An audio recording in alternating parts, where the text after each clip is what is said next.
At Direct Service Overhead, we know how much trust you put in the individuals who have the privilege of working on the components of your home. We understand that a broken garage door is the last thing you want to be worried about, and most of the time, doors break at the most inconvenient times. Our professionally trained technicians service 24 hours a day, and our high-cycle parts are guaranteed to make a noticeable impact on your garage door without putting a damper on your wallet. If you're looking for need of assistance maintaining your current garage door, our team has the experience and expertise to deliver the results you deserve.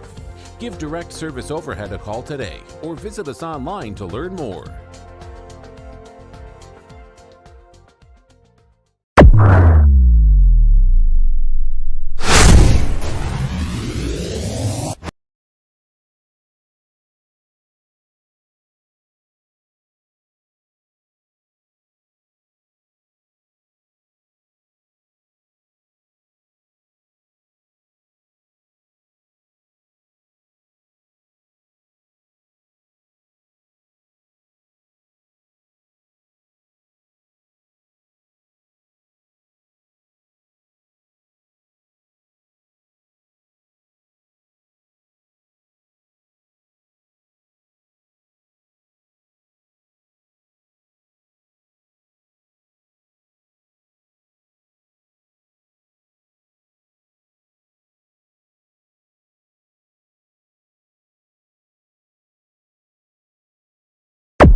Money is being spent, and just your thoughts. Here's what I'm going to say, and this is point blank. This is point blank to the, because here's my problem. There is no $30 million fund. There is no $5 million. There is no 10. This is garbage, okay? And it pisses me off that people, and here it comes from a site called Bro Bible by a guy named Sliced Bread. Then everybody runs with it. So it's written on the internet as gospel. How irresponsible is that? And then to have coaches in our league and across this league say it, clown acts. All right? Irresponsible as hell. Multiple coaches in our league. And the guy's griping about NIL, griping about transfer portal, using it the most and bragging about it the most. That's the ironic part. You want character? I'll take it with any of y'all. It's a joke. It does piss me off. The other thing, when you look at vice president, I get another one. Vice president of Notre Dame. Supposed to be a reputable university, right? That's a heck of a person leading a reputable university. I'd be real proud if I hired that guy. Read it off Sliced Bread. It's funny, when Nick Saban said his quarterback got an $800,000 deal, it was wonderful. Now it ain't wonderful no more, huh? But ours, we ain't got that. Ours are on record what comes up. We ain't doing all them big deals. There ain't none on our place that we know of. That's funny when you do it. The hypocrisy is a joke. It's an absolute joke, and it's insulting to our staff, how hard we work, to how we do things, and it's insulting to Texas A&M because there ain't a better place to go to school and play ball. If you don't like it, we're coming on. Get used to it. All right? We ain't going nowhere. It's an absolute joke. The people put the hard work in and do it. It's irresponsible, but it's funny when they get it, it's all okay. Ball games are changing, man. And it ain't because of NIL and what goes on. It's pretty irresponsible of all of them. They're clowns. We'll go next. If they got a problem with it, come see me. I ain't a hard guy to find.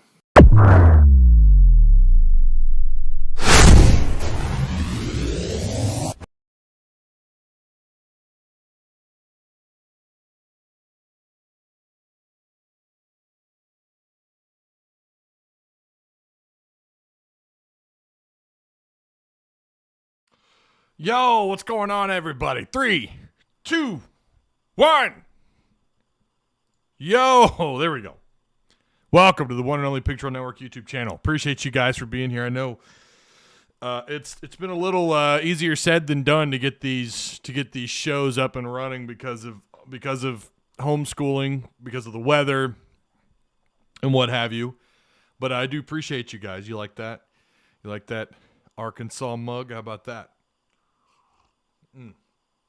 It's my favorite mug. Got it for Christmas. My Arky 56. My dad got it for me. And unfortunately, he's out and about today. But you guys be safe out there on those roads if you're in NWA, if you're in Northwest Arkansas. Be safe. It is a little rough out there on them roads, especially the back roads. Woo, Jimbo's fired up now. Y'all, NIL had absolutely nothing to do with the fact that they had the arguably the greatest class ever signed ever. ... ever exclamation mark. I don't know. Like, yeah, man. Sure. It's been quite the experience, the Jimbo ride over at Texas A&M. I mean, listen, if you're an A&M fan, are you?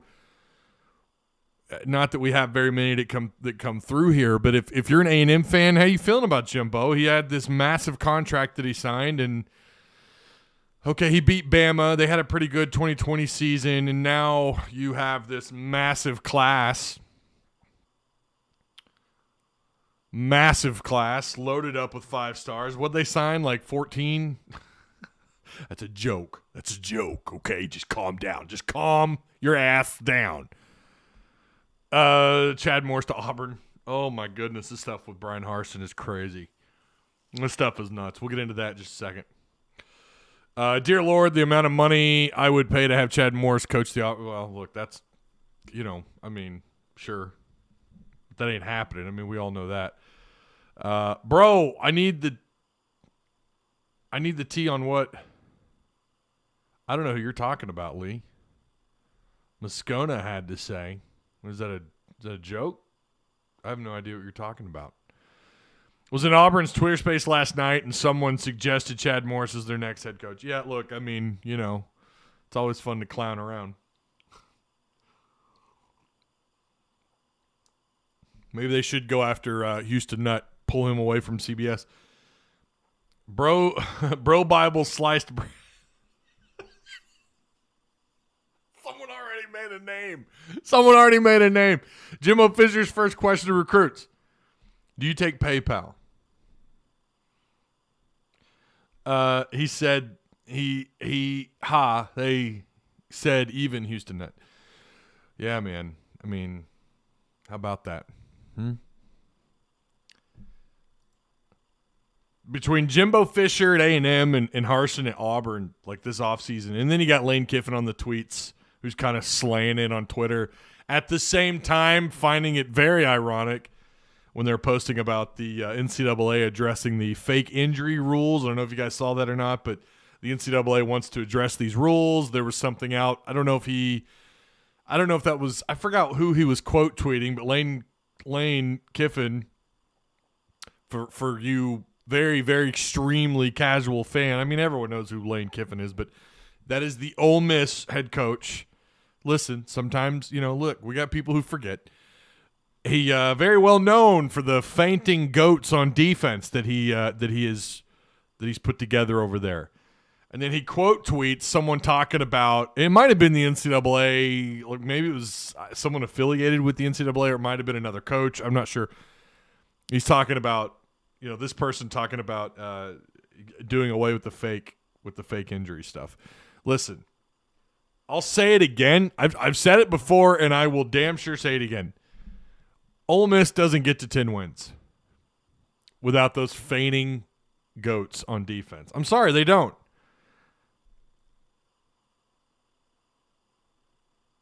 I stand by what I said. They don't get to 10 wins. I'm not saying that they don't get to 9. I'm not saying that they don't have a really good season. I'm not saying that their offense didn't do some great things and maybe they're headed in the right direction over there. Maybe they can sustain what they've done, but rules have to change on this. And they have to be enforced. That's the difference, right? We can make up all these bullshit rules we want, but if they're not enforced, what good are they? Right?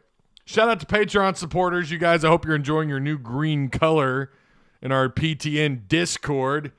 And you also have your own private page. Again, that whole Jimbo Fisher opening, by the way, I was trying to share in our Patreon first there. I was trying to share, and it was too big of a file. So, and that's part of why it took me a little bit to go live, because then I was trying to cut the file down, the file size. And so there's a file limitation. Forget the fact that I've paid a lot of money into this Discord so we can have all this different stuff. Not to mention other people have boosted the Discord It's still not, like, you still can't go over. I think I don't know what the restriction was. But so that was part of the reason I was really frustrated by that, and I was trying to get that going. But, yeah, shout out to Patreon supporters. You guys, I mean, really, it's been really awesome. Shout out to Mike, who's our first official administrator. He's still a mod, but he's basically like the guy that's helping getting all these bots put up on Discord, making it a cooler place. If you guys want to join the Discord, the link is provided for you down below in the description box. I still get people all the time asking what the hell's a description box. So there, I'll just share it right there. If you guys want to join up, there you go. We have fun in there. In fact, today got a little wild. All those hot takes. We had a few hot takes. We have also, you could, I don't know why it's not utilized more, but we have threads that you can utilize that you can, I think, Patreon members can create threads, and I think people who are on the trail can create public threads. So if you guys, look, you can do that. Whatever if you want to make a subset of a conversation, you can do it there. We also have, of course, the Bobby Hopper transfer portal and the Hogs in the portal, and we have the recruiting class kind of caught up with there. So this show brought to you by Direct Service Overhead, the garage door company. Need to repair, replace your garage door? Give these guys a call. They operate out of NWA and in Central Arkansas. Same-day services, something they offer. Emergency service, 24/7. 365 days a year, free estimates, quality parts, affordable outcomes, hundreds of 5-star reviews, better than best results. Our team is here and ready to serve every day as your trusted residential garage door repair team. Call us today, 501-244-3667. So yeah, their link is provided for you in the description box and their Discord. They have their own page on the PTN Discord. Yeah, I don't know. Some of these takes, and that's what I love about the place. Like, we're going to allow some dumb things to be said, right? We're going to allow that. When you fire away like 100 different goofy takes, you're probably going to get, if you stir up the crowd, you're going to get warned. I just hate to say it. I love Jimbo Fisher press conference pointing out the hypocrites in and out of football. Yeah, but he's still a clown, Michael. I've been listening to the national media for the past couple of days, and it seems as if this game tomorrow is do or die when it comes to bubble matchups. Makes me nervous. Yeah, I don't know if you're a dumpster fire. I don't know. I don't know about that. Well, Anthony restricted he took his comment down, but he said that if you can't win a title, is that what you're saying, Anthony? That you're a dumpster fire? I wouldn't go that far. I mean, Texas fans see it that way for UT, but I don't know the A&M fans see it that way with the Aggies. Beating Bama was a hell of an accomplishment for them. I mean, they're hanging their hats on that one this year. Might be a clown, but he's going to win a lot of games. Okay, whatever. Didn't beat Arkansas this year. I meant with all that talent. Yeah, I mean, with this class, it's kind of ridiculous. I mean, it's unanimously the greatest class of all time. A&M, I think, kind of has some of the same issues that UT has. I don't know what it is with the state of Texas. And look, they're not the only schools. I've heard that this is kind of the same thing that happens with the Gators and with what kind of happened with Dan Mullins at Florida. Is you have a lot of people with their hands within the program. And it's trying to, how did a guy put it? I heard on the radio not long ago, and I thought it was genius. It's like trying to drive or fly a jet plane with an elephant loaded on the back end of the plane or something. Like, it's really hard to navigate a program when you have these kind of inside and outside sources and people trying to steer the program. I've heard that those are issues. And look, a law school's got to deal with that. I get it. But I think it's probably the pressure dialed up to like 10 at those schools. Like UT, if you're not in the conversation to be in the playoffs, you're not going to last long. And yet they've never made the playoffs since the playoffs have been introduced. Aggies fans are worse than Texas fans. Dude, I'm telling you, John, you're not wrong. A&M fans are – there's something else. I think listen, I was on a Texas podcast not long ago. I did a thing, and these guys were really cool. They're really nice, although they haven't invited me back on. But they were really cool about it, and they all of course picked Arkansas, but it was a game that made them nervous. They were pretty down to earth about it, and they said that a lot of their friends were pretty down to earth about this game. I don't know. I mean, listen, you're talking about a very, very small amount of people, but I've had more issues with A&M fans, in my comments section. I've run into them. Like, they seem to be some of the more,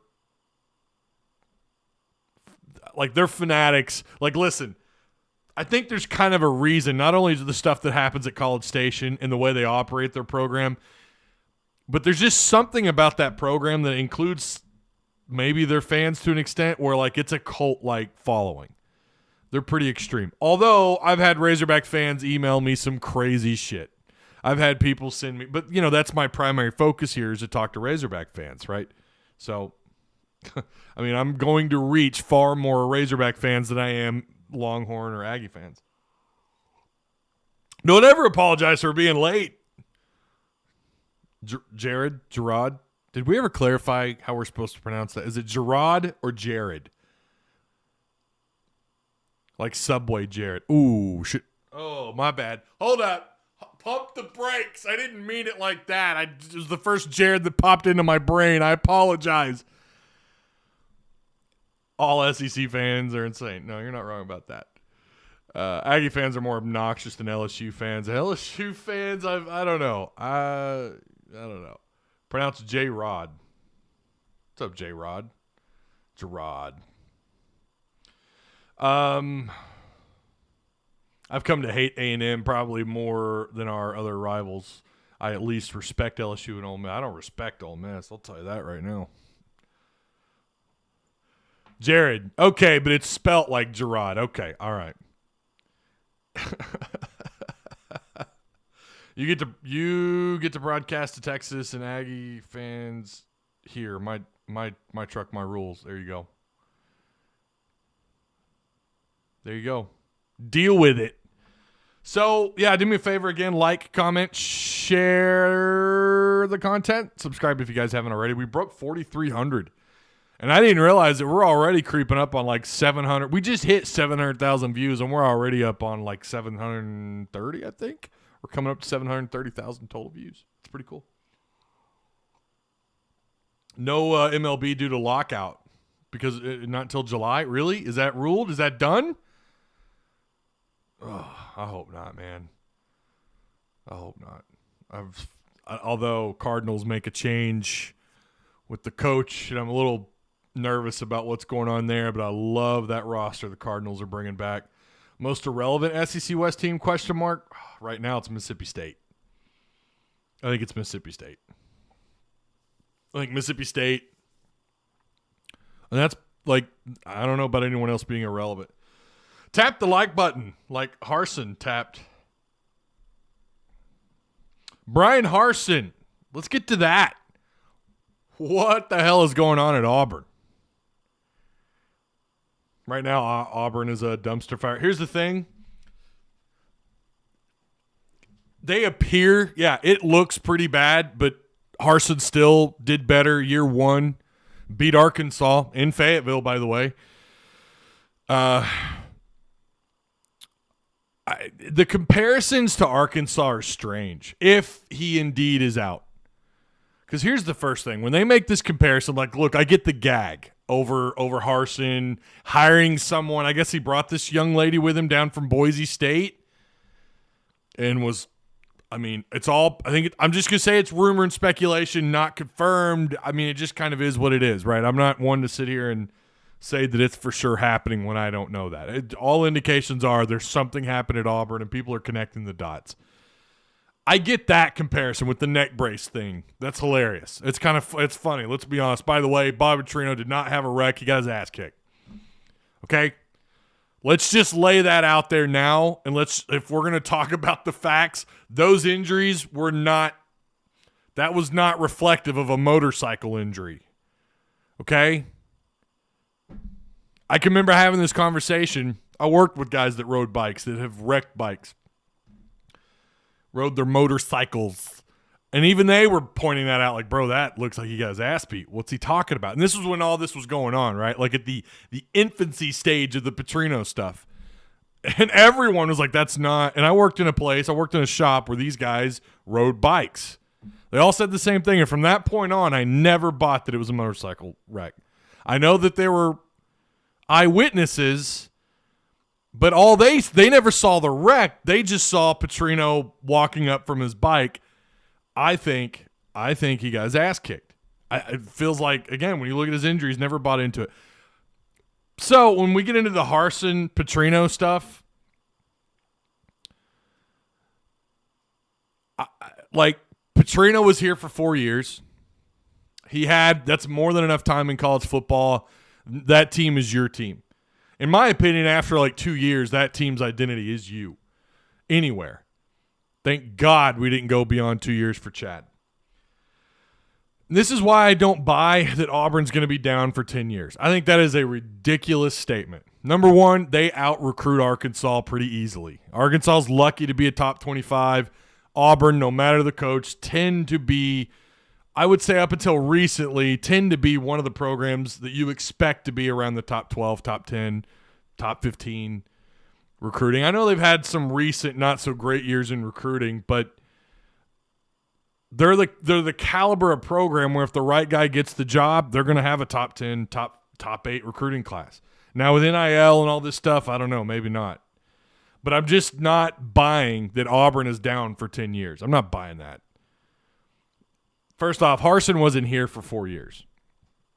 Petrino was here for 4 years. Again, that's a lifetime in college football. That's at least one lifetime. Because the average life expectancy of a head coach in college football is about 4 years. You've had more than enough time. I would argue he's had double that time at Arkansas, talking about Petrino. That team was his team, and when he left, it all fell apart. I don't know, like Harsin just wasn't there long enough. To them, to Auburn, they're going to look back at this and go, well, okay, well, it's 1 year. We'll just have to scrap it, even though they still, they beat us. That's a down year for them. Okay. Gus was clearly, when you start talking about the contract extension and everything that was involved with Gus, it was the right thing to move away. It was the right thing to do to move away from Gus. Bryan Harsin was just clearly not the guy. And I know Boise State fans were saying, do not hire this cat. Don't hire him. But no, I'm not buying that they're down for a decade. I'm just not. Because they're going to recruit really well. Arkansas, even with Petrino, never even broke the top 15. We thought Pittman would get there this year. He didn't. We'll see about this 2023 class. I think they're off to a phenomenal start. No, I'm not buying they're down for 10 years. I'm just not. Now, we also have to think about it what does that mean, though, for a program to be down? I do think that has different meanings in different places, right? Like Alabama, let's say Saban steps down. He retires after this next season. And now they're winning. Good Lord. No coach is going to last if they're doing this. But if they're winning just 9 games a year, that's down for them, right? Now, maybe if you want to make the argument, well, now Auburn's just going to be lucky to make they're going to be 6 wins, 7 wins. Okay, that might be down for them. But I guess it's you'd have to ask an Auburn fan what down is to them. But I'm not buying that they're going to be Arkansas bad for 10 years like we were. I'm not buying that. Not at all. They're not. I think they're going to learn from Arkansas's mistakes in hiring someone like Chad Morris. But then again, they did hire Harsin. But Harsin's background also was somewhat impressive. You kind of understood that hire. Again, this is all assuming he even gets fired, by the way. Petrino didn't pay the state police to be quiet. An Auburn dumpster fire wouldn't break my heart. Listen, if they are bad for 10 years, I'm going to love it. I'll be here. I'll be all about it. If we look back 5, 6 years from now, and we're like, damn, they're still lucky to just make a bowl game, then maybe. Look at Arkansas' schedule in 2022, playing against Petrino, Cincy, and Liberty. Crazy. Auburn has talked trash about us for so long, and I mean rightfully so. We've sucked at football, but I want to beat them this year. Oh, you're talking about basketball or you're talking about football, Tony? Yeah, and you got to play at Auburn. They're just, again, they're not, let's just face it, Auburn football, say what you want about it, is at least a full step ahead of Arkansas in terms of the expectations, right? They feel like if they get the right guy, they could be in the playoff picture. Arkansas, in order to get the right guy, is just getting you above water, getting you to what Sam Pittman's done, right? Now, the trick is, can Sam Pittman build off of what he's done? And I think he absolutely can. I think you can do it at Arkansas. Recruiting is going to be tough. I saw someone in Discord say that recruiting doesn't matter at Arkansas. Whoo, boy, that's a take. Yeah, it matters. It matters everywhere. It certainly does. And to some extent, or to a very large extent, stars do matter. We've talked about that. Georgia and Alabama are not in the playoffs with 3 and a few 4-stars. They're in the playoffs because they're loaded up with 5 and 4-star talent. Recruiting absolutely matters everywhere. That's the lifeblood of college football. But again, when you look at when you're just looking at like the eye test over the last 10 years, we're going to argue that Auburn is still, despite this recent drama and despite Gus Malzahn's whatever the hell happened his last few years at Auburn, whatever that was, his ability to trick them into keeping him because he played Arkansas. Well, if that's not desperate, I don't know what is. But, you know, you say whatever you want, but there's still, I mean, you're talking about a program that they get the right guy in, like they're going to be okay. I'm not buying that they're down for a decade. I'm not buying that. Our 2022 schedule is absolutely brutal. D lineman Miles Coyle from ULM is in the portal. We've got a little bit of recruiting news as well. We got some recruiting news here in just a second. But I will say this. I am going to say this, though.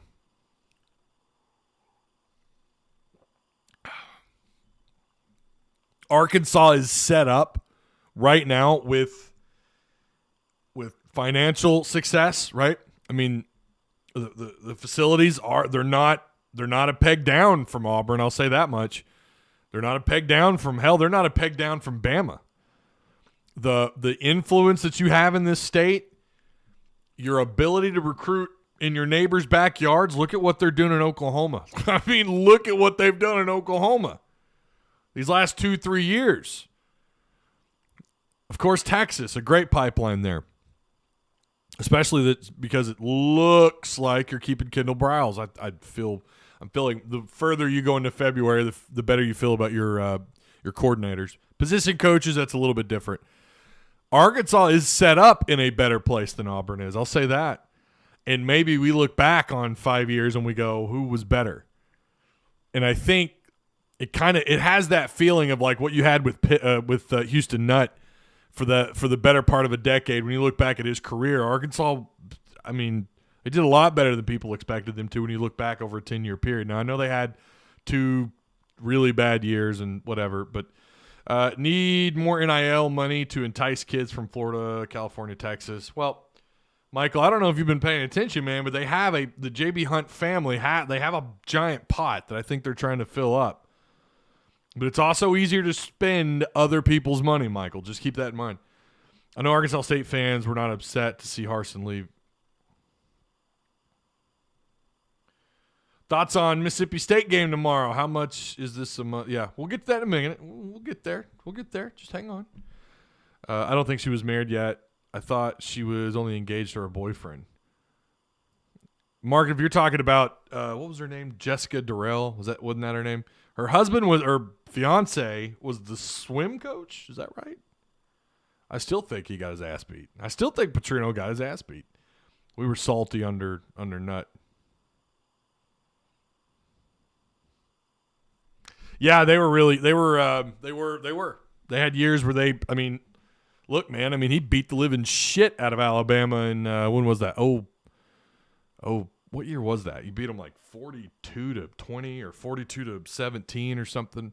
You had some moments. You had some really great moments under Houston Nutt. His first couple of years, they definitely overachieved. Bryan Harsin, Lincoln Riley getting a new job, and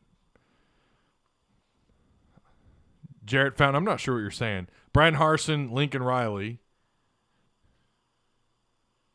Oh, I see. That's a handshake emoji. It just looks like a yellow blob on my screen. Getting a new job and bringing his best recruit with him. Yeah, he was the swim coach. Yeah. Petrino was a total slime ball. I think his wife put the smack down on him when he pulled in the driveway. It could have been that, too.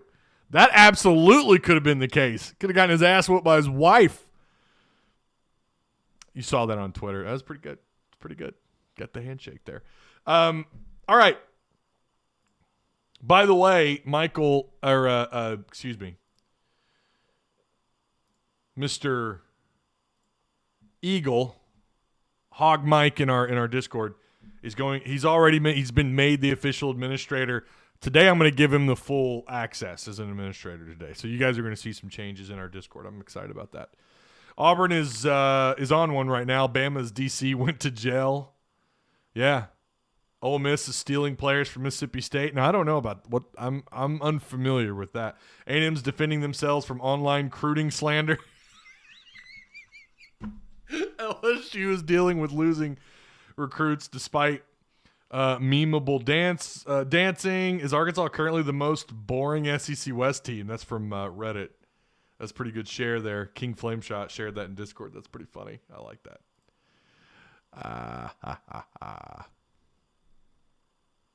Yeah, Petrino was a slime ball. I mean, I'm not going to deny that. I mean, what he did, he had the state of Arkansas on his he was, when you're a winning football coach and the expectations after his first 10-win season here, his third year as the head coach, expectations kind of went through the roof.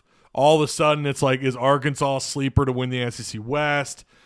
You're kind of feeling that vibe right now. And I'll be honest with you, I am really happy Sam Pittman is the head coach here. I'm really excited about what they can do. It's a really good feeling to have. All of a sudden, you feel like 2011 all over again. And I don't know. I think the relationship between Sam Pittman and his wife is wonderful. She's a sweetheart, by the way. I don't see any. I pray to God, we have that hog kind of PTSD going on. Every time we think we're talking positive, we just expect the negative to come right back around and bite us in the ass. But I'll just say this much. Arkansas is in a much better place than Auburn, and I'm here for it. Funniest tweet I've seen, all I'm seeing from this is that Harsin is a great recruiter. I saw someone posted a picture of her with 5 stars next to her name. If it's even true, I hope they're not slandering that poor young girl, because she's going to get – I don't know. Then again, Auburn fans might be kind of thrilled. I mean, if you read their Twitter, they might be excited at the opportunity of having to replace their coach. Unfortunately, it's February. Kelly says, nah, Petrino's wife wasn't a Southern woman. A Southern woman, I would have suspected – he took a cast iron skillet to the face. It was the girl's boyfriend. Oh, yeah, I mean, clearly. I don't think she was known to be violent. If Petrino won an SEC title before the wreck, who knows what could have happened after the wreck. His face would have been way worse if he's married to a Southern woman. Probably so. Sam ain't cheating on his wife, says Mark. Oh, boy. Poor Harsin. Not really. Not poor Harsin. This is coming from everywhere. This isn't just a bunch of people saying, no-named, unaffiliated individuals. Brandon Marcello quoted Bryan Harsin to ESPN, and he said, any attack on my character is bullshit. None of that is who I am. Okay, but if and then John Talty, who's the senior sports editor and SEC insider, this is what he said. Here's what I'm comfortable saying. There's been a concentrated effort to ramp up pressure and make it unattainable for Bryan Harsin to return for year 2. And Harsin has provided plenty of ammo for coaching departures to transfer portal exodus. Situation moving fast. I mean, does he survive it? I don't know. I mean, Will Wade still has a job. Will Wade still has a job. Now that he's not winning, if LSU has a disappointing season, they don't make the tournament, they miss it entirely, which could happen, then you'll see LSU try to make moves, right? It's bizarre to me that absolutely jack shit is happening to LSU. I don't care that they're down. I don't care. They won games with players that we know they cheated to get. Okay? We know that they broke rules at the time before the NIL stuff. We caught them on tape. So I don't know, man. I coaches, this is more of a morality issue, right? I guarantee if he'd won 10 or 11 games this year, Auburn would be fighting to keep him. But they're very clearly, with all the stuff out there, I guess there's former players coming out talking about how he's just an asshole to players. Like, look, I'm going to be honest with you. Even when it came to Chad Morris, I take what former, quote-unquote, former players say about their coaches. I take it with a very, very large grain of salt. Because, I mean, you know that guy. We've all worked with him where he was a pain in the ass. You worked with him, and he either gets fired or he quits because he was a pain in the ass, and he looks back on that job and says it's all their fault. You know, and look, kids are going to be kids. They're going to say things. Maybe there is some truth to it. Maybe that stuff about Chad Morris that was published a few years ago, maybe there was some truth to it, but I still take it with a grain of salt. Those were also unconfirmed, like the source. We never found out. We have an idea of who said those things. And maybe there was some truth to it, but I just take everything former players say. When it comes to like a program where they're transferring from or whatever, I don't really, I'm like, oh, okay. Yeah, maybe that happened. Maybe it didn't. Now, if you have more and more players saying this, I'm sure they're going to have a few. Look, I'm not doubting that these things didn't happen or didn't happen. But then you have assistants and other people who will start to speak up maybe some years down the road. Then, you know.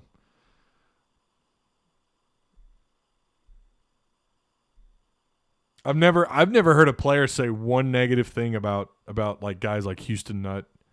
They love playing for Houston Nutt, man. I've never heard a single player, and I think it's unlikely that it's more unlikely that a player who completed their career at a university, especially at Arkansas, because of the love this state has for its program, whether it's football, basketball, or baseball, it's a lot more unlikely you're going to hear someone come out and say something negative. Not that it didn't happen. Not that it hasn't happened. Clearly it has. Jalen Thompson, four-star defensive lineman out of Detroit, lists the Razorbacks among his top 10. Jalen Thompson, a big-time prospect. Arkansas would love his services, would be a huge, huge get for the Hogs. Yeah, I'm not going to publish that, RD. Can't publish that, man. I'm not going to slander someone for their looks. Best tweet, breaking news, Auburn head coach Bryan Harsin expected to be, relieved of duty for, Lee Hunter in the transfer portal. I saw that Lee Hunter transfer that Arkansas was interested in, posted about him saying he knew how to win, but not how to treat people. I mean, yeah, man. I mean, it kind of goes back to that Sam Carter stuff. Like, it just kind of is what it is. You know, people get upset. They don't like the way they're being coached, or they come from a place. They come from high school or whatever, another school, transferring in, and they're treated differently. They don't like it.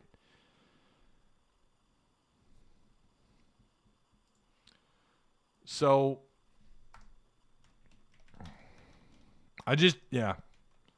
But I get it too. Like when you start to get enough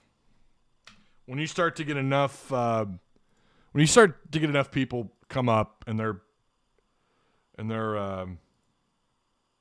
all kind of saying the same thing, you get it.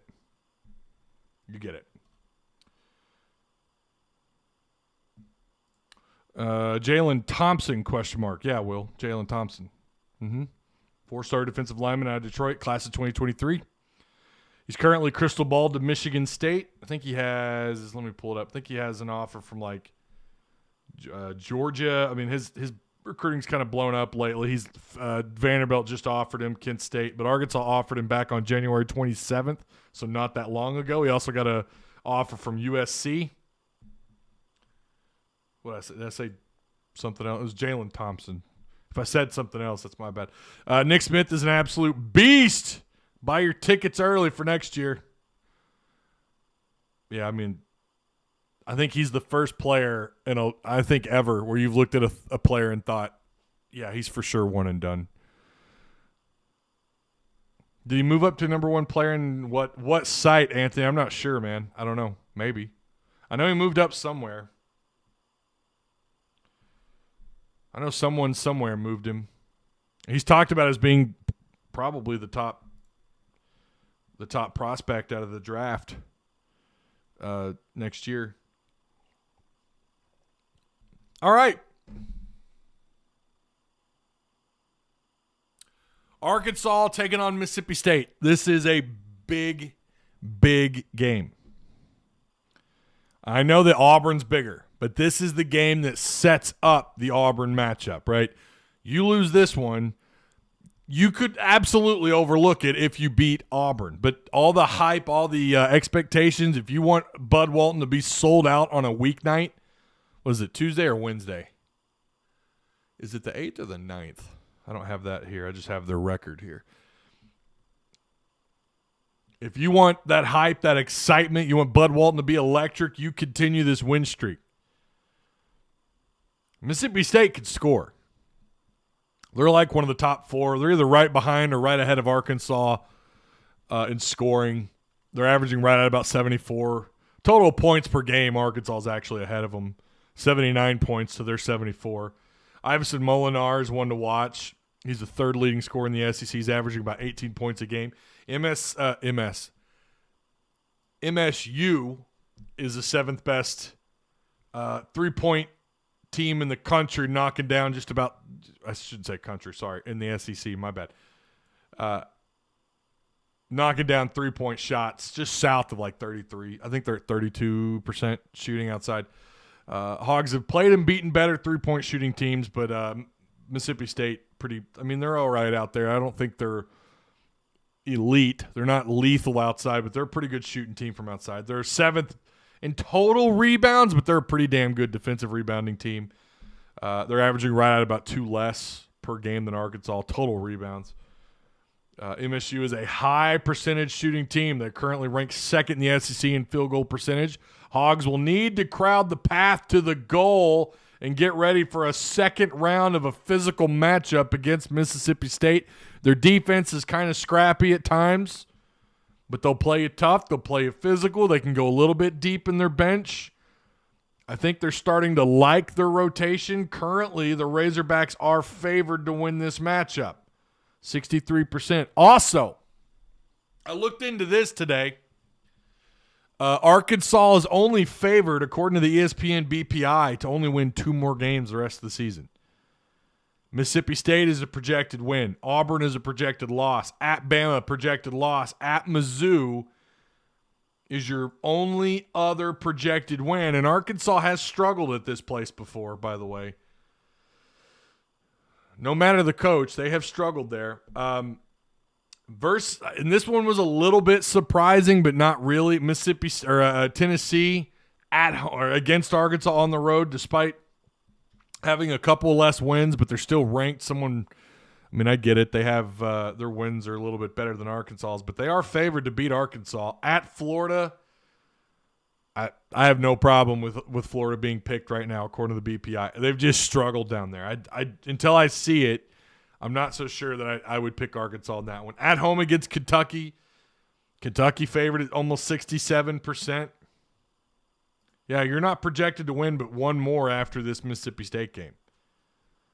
LSU at home, a team you beat on the road. They're favored not by much, but they are favored at 53%. I guess the expectations are that LSU is going to get healthy.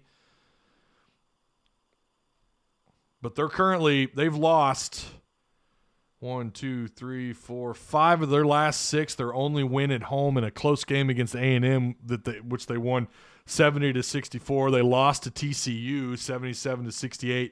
These guys lost to Ole Miss at home. How is LSU favored to win this game? Yeah, the BPI is wrong. I'll just say that. They've been wrong quite a bit this year. Basketball, they're not really that accurate. It's why I don't talk a whole lot about the BPI in terms of, looking out beyond the next game or whatever. But I see you beating Mississippi State. I think Auburn's a 50-50 game. I'm leaning Auburn right now, but that could change. At Bama will be a fight, but they're going to show up for that one, especially after last year, the drama, Arkansas and Bama being the best two teams in the SEC. I think their fans are going to show up for that game. I think it's going to be tough. At Mizzou, I would favor Arkansas. Tennessee at home, I'd favor Arkansas. At Florida, I'd favor Florida. At home against Kentucky, boy, I don't know. Kentucky and Auburn they're just playing really good ball. And what does Kentucky have? Like 2 projected top 15, 2 possible lottery picks on that roster. They're loaded. They're playing good ball. I'd probably lean Kentucky. At home against LSU, I would lean Arkansas. And then at Tennessee, I would lean Tennessee. I think you've got, so that's 1, 2, 3, maybe 4. I think you've got 3 or 4 wins left in you. If you find a way to beat Auburn at home and you beat Mississippi State, you continue this win streak, God only knows what you could do at Bama.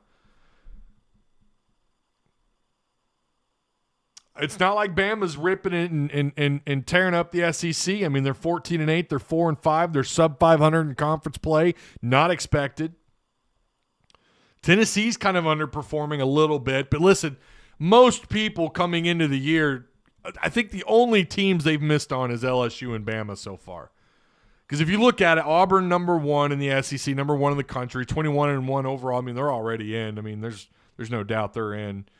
See what happens when you go flawless, mostly flawless in the early part of the season. Like, you don't have that pressure. Now the pressure's for them to keep that high seeding, right? You're number 1 in the country. You look at your net ranking, KenPom, all this stuff. But at the end of the day, what kind of influence do you have, and what kind of influence does your conference have that you're winning within? That's what kind of matters. You need the rest of the SEC to step it up. But I think the middle of the SEC is pretty damn tough. Arkansas's at the forefront. I think Arkansas is a top 3, top 4 team in the SEC right now with the way they've turned things around. You're going to make fans feel a hell of a lot better if you could beat these next 2, if you can win these next 2 games. That puts you at 19-5 if you can do that. You beat Mississippi State, you're 18-5. You lose to Auburn, keep it close. I think people are still – I think even if you get blown out, hell, it's the number 1 team in the country. I don't know that it takes you out of the tournament. But then all of a sudden you get more pressure on what you do at Bama and so on and so forth. All of a sudden, like losing to Mizzou just is unacceptable. Losing at Florida, who's currently 14-8, 4-5 overall in conference, would still probably be deemed somewhat – I don't know about unacceptable, but – it's not what you want to see. You've got to be able, first off, you got to be able to win at home, and you got to win the games you're not expected to win. And that LSU game, the one that you kind of hung your hat on, not looking so great. So now it's like, go grab yourself that quad 1. Go grab yourself that Auburn win. Find a way to beat Bama on the road. Beat Tennessee, who I'm not so sure will still be ranked by the time we play them. Maybe. They're only favored in that game by the BPI at 57%. But basketball is really, really hard to predict, though. I mean, it really is. It's not like they're down, though. They did lose to Texas at Texas, but they've won 4 of their last 5. They beat A&M by 10 at home. They're on the road against South Carolina. Is that tomorrow? No. Yeah, it is tomorrow. Yeah. That might be a pretty good game. I like me some Coach Martin, man. I mean, he's one of my favorite coaches. They're riding a 3-game win streak until they went on the road against Mississippi State, and they lost pretty big, lost by 14. So, yeah. I think we have a shot against Auburn, a legit shot. I think so, too. Oh, where'd it go? Our big lineup just feels they'll give anyone a tough game right now. It's starting to look less and less like matchups are going to be a problem. I didn't think some of these bigger guys were going to be able to kind of sustain themselves some minutes. Some of these longer guards. I'll tell you this much, though. This team's identity is completely different when Jalen Williams isn't on the floor. And we've seen that when he got into foul trouble early, recently. He has got to avoid foul trouble, and he's got to stay healthy.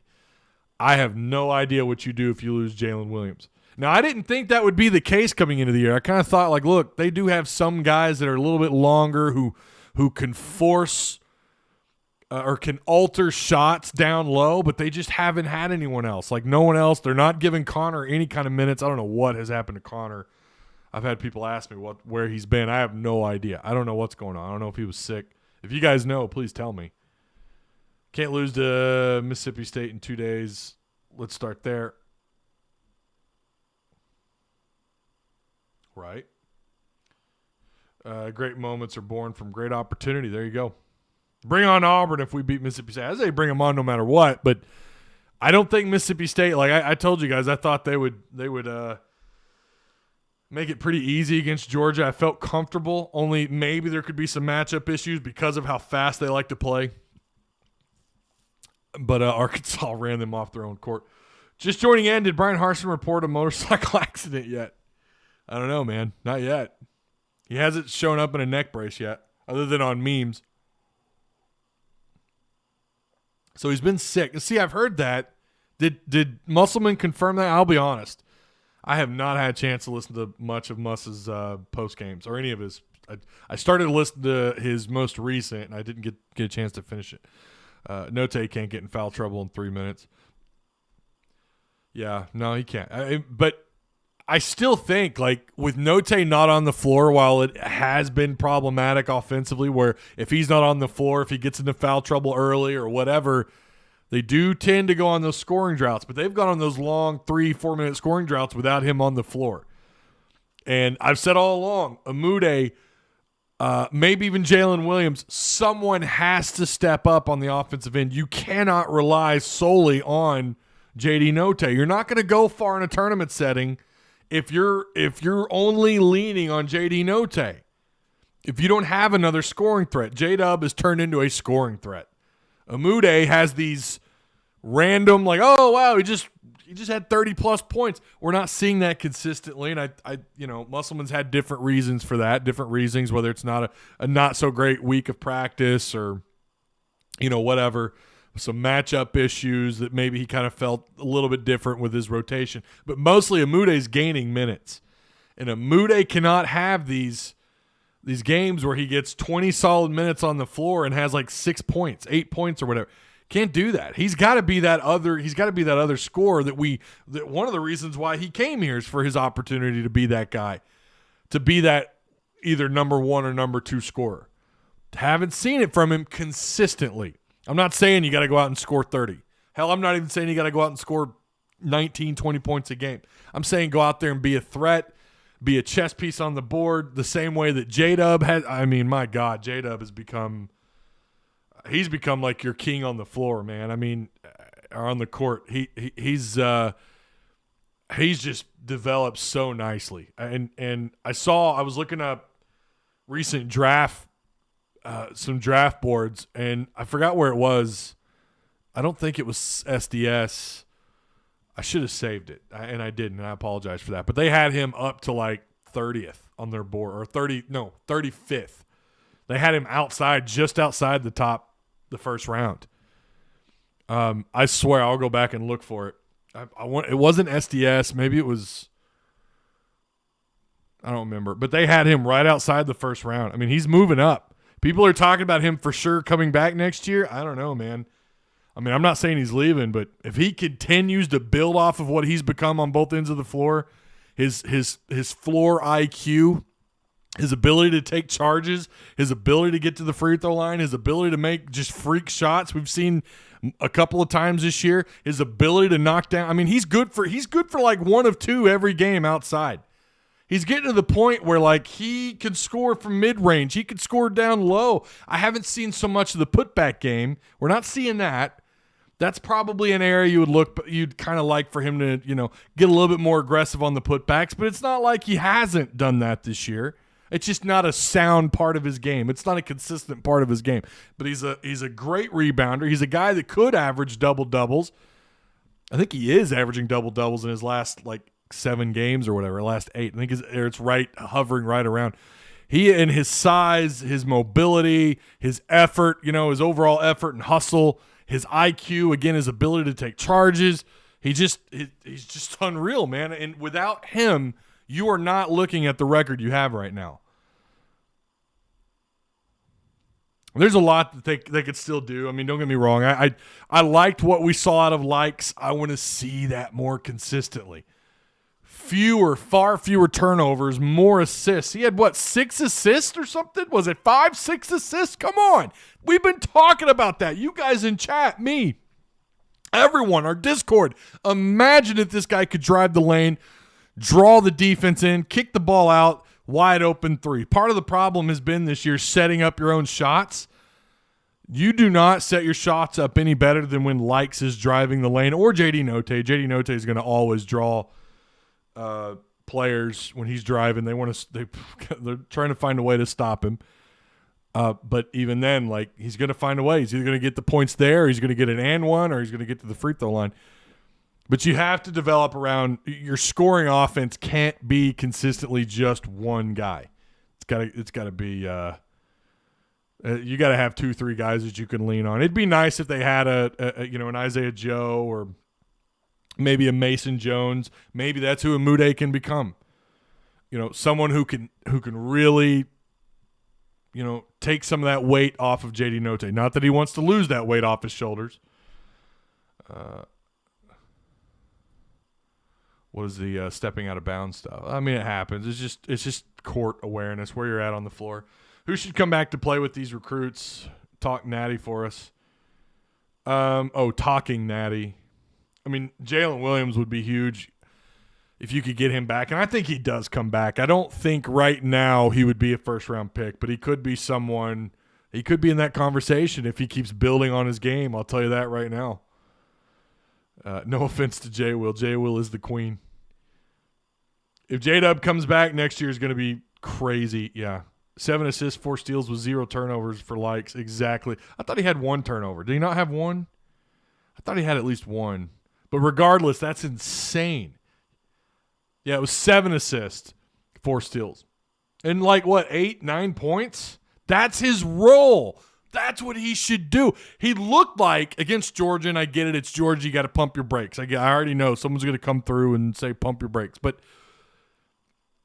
talking about what he could do as a player, he looked like he saw the entire floor. It looked like he saw everything happening before it happened. I want to see more of that from Likes. JD Note's kind of taking over that point guard role, but he's not a point guard. But you need someone. You need a floor general, man. You need someone who can move the ball, and that's what Likes can do. The problem is, will he do it? Can he do it on a consistent basis?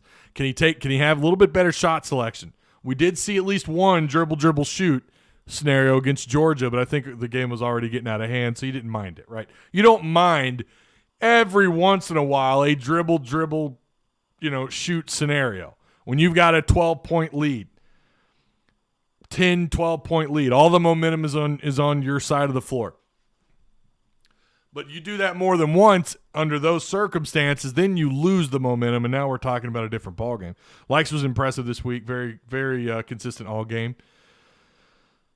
Yeah, I want more of that from Likes. Likes could really change the dynamic. He could completely change the dynamic of this team and what they're capable of doing. But he's got to earn those minutes back, and he started against Georgia on the road. I'd love to see Wade. Wade is someone who can get you physical rebounds. You talk about putback game. He's got a putback game. We just don't see. He just isn't getting the kind of minutes. I really thought he would. His average minutes would be about +5 where he's at now, +7. Really thought he would find his way into a consistent, maybe even to a consistent starter role. Maybe he is. I don't know. Maybe he'll find that path.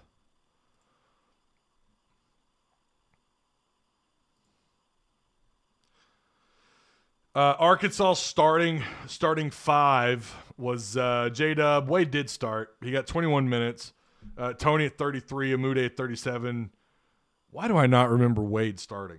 For the life of me, I thought he came off the bench. I knew he played a lot of minutes. Yeah. Kamani Johnson, who it sounds like now he's 100%. Like he is, for the first time, it sounds like he's 100%.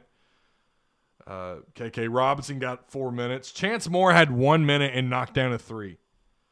For all you people screaming about him needing to get more time, he was 1 for 2 outside. In just a minute, he got his 3 points. Good for him. I'm telling you, it's only gonna get harder for him to get those minutes right now because you feel pretty good about what they're doing. And Wade has upped his minutes lately. Amude has upped his minutes. Amude played 37 minutes. That was more than JD Notae. Of course, J-Dub only got 19 because he got into foul trouble early. Kamani got 11. Kamani's role is going to become, against certain matchups, his minutes are going to double. I mean, I just feel like eventually, here soon, they're going to double. He's going to go from 10 minutes to 20 minutes. What is his average minutes on the floor? That's not right. He's not getting 10 minutes a game, is he? What's he getting? What's his minutes? Okay, 6 minutes per game. He's played in 11 games. Of course, we know he's been hurt. Yeah, he's going to easily double that. I think he's the more 6.5 minutes roughly. The more as we go on, maybe we'll see what happens in the SEC tournament. I don't expect them to. I think they should be in pretty good shape to where they don't need wins in the SEC tournament. But I think you're going to see his minutes double. I think he's going to be north of 15, 20 minutes a game. Now, he has a habit. The thing that really has troubled him is he's gotten into a habit where he does get into foul trouble pretty quickly. He can go from 0 or 1 fouls in the first half to getting 2 fouls in the second half quick, and all of a sudden you're looking at 3 quick fouls. Or, well, not 3 quick fouls, but 3 total fouls. Hate to say it, we were 40 minutes of hell offensively with Jay Will only having 19 minutes. Yeah, but your defense was atrocious when he wasn't out there. They had no one defending that rim. But to be fair, that's kind of what Georgia does, though. Georgia is a pretty good offensive team. If they could only get things figured out on defense, you feel like they're just maybe 2 legit defenders away from being a pretty solid team. Chance Moore, use him or lose him. I mean, that's what they're probably going to do. They're probably going to lose him. And I think highly of Chance Moore. I hope he sticks it out. But listen, the guys right now in rotation, look at what they're doing right now. For people complaining about him not getting his minutes, guys, you're riding a win streak. Say what you want about LSU being down, but you went on the road and beat LSU.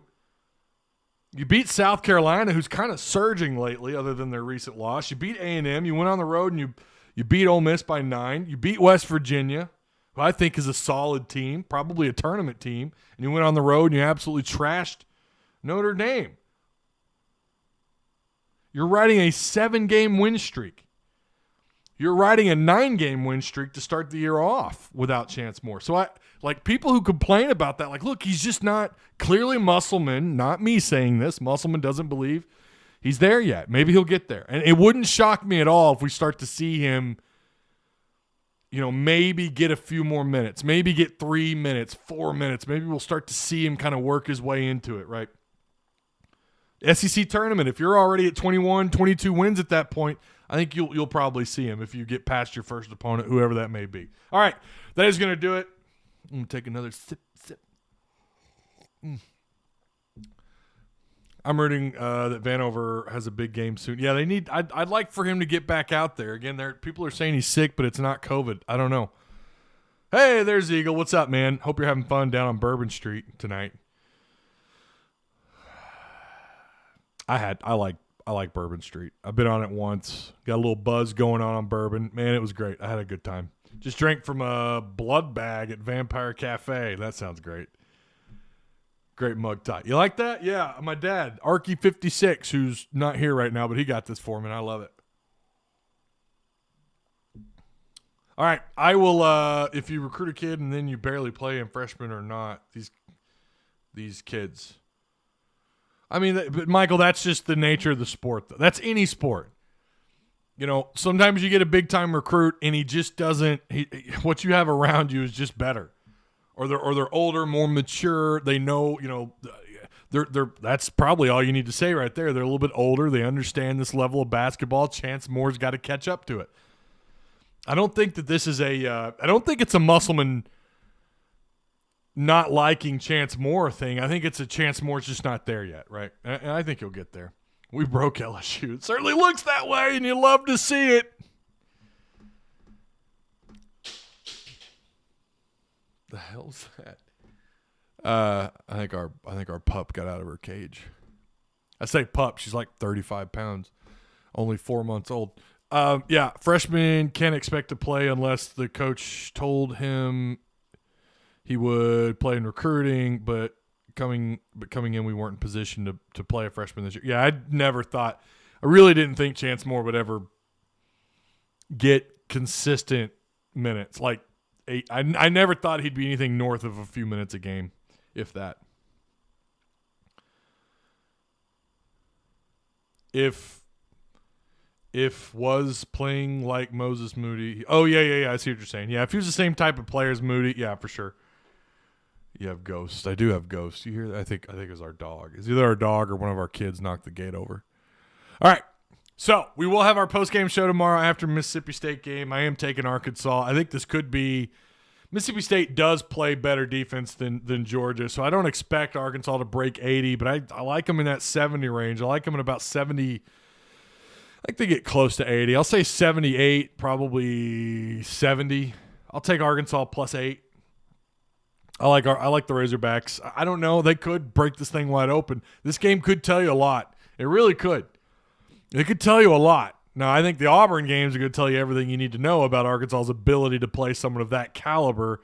But Mississippi State, I mean, I think they have the pieces on their roster to maybe, make a little bit of a splash. I don't know if they go tournament or not. You talk about a team you kind of backed off on. I don't know what to think of Mississippi State. I realize they're not a bad team. They're not like a team you look at and you're going to overlook, right? They are 14-7. But they're 2 of their last 4. They lost to Kentucky. They lost at Texas Tech. They got squashed by a top 15 Texas Tech team. They lost on the road, and that's understandable. They just beat South Carolina. But they are right now 5-3 in conference, 14-7 overall. But I think it's going to be a tough game. I think it's going to be a tough matchup, maybe even back and forth. I'll tell you what they can't do. Cannot afford, to start this thing off down 7-0. But I think Mississippi State is good enough offensively. They're going to find a way to get buckets, especially inside. But Arkansas has done such a good job of defending the iron this year. They've done such a good job with J-Dub. And at times, some other guys kind of hovering around the rim, doing a good job of just being rim defenders. And that's kind of like what Mississippi State – they're going to find ways to get points inside. So Arkansas is going to have to step up there. Remember, you did lose to these guys, right? Last time you played them, and it's hard to beat Musselman twice, but they beat you pretty good, 81-68. But you were without J.D. Notae. You hadn't found your pieces yet. You're still trying to find that chemistry. That's been a minute.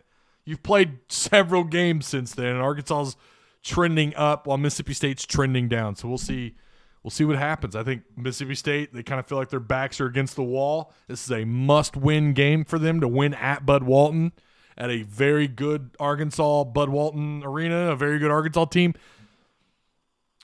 This would be a huge win for them. So who knows how this one goes down, but I am taking Arkansas. Like I said, they might hit double digits, but I feel like it's going to be a single-digit win, 8-9 points, something like that. All right, I'll see you guys in the post-game show tomorrow. What time is that game, by the way? 7:30. Oh, it's 7:30. At least it's a Saturday night. I'll give them that. At least it's a Saturday night. I'd much prefer 6:30 tip-off, but it is what it is. All right, Woo Pig. I'll see. Oh, tonight, Discord, I guess we're going to do a live debate. We're going to do a live debate tonight. We have people wanting to do this thing. We're going to do it. If you're not there, you need to get there. I'll share the link one more time. But we had some hot takes today, and I said, let's fire it up. I'll get my heater going in the garage, which right now is a frozen. It's like the ice cave that Luke Skywalker was hanging from in Empire Strikes Back right before that monster, he cut its arm off. That's what my garage is like right now. It's cold. What time is Discord? I don't know yet. Eagle, I want Eagle there because he was kind of in on all that, and he's our new administrator. I'd love for him to kind of explain some more stuff that he wants to do. So I think we might be aiming towards like 8 p.m. If it's sooner, I'll let you guys know in Discord, but try to be there. All right. So, Woo Pig, I'll see you guys if you're not there tonight. I'll see you tomorrow on the postgame show. It's going to be interesting. And I'm kind of hoping on some news, too, to be given to me between now and then. So, we might also talk about that. So, Woo Pig, I'll see you guys tonight or tomorrow. Go Hogs.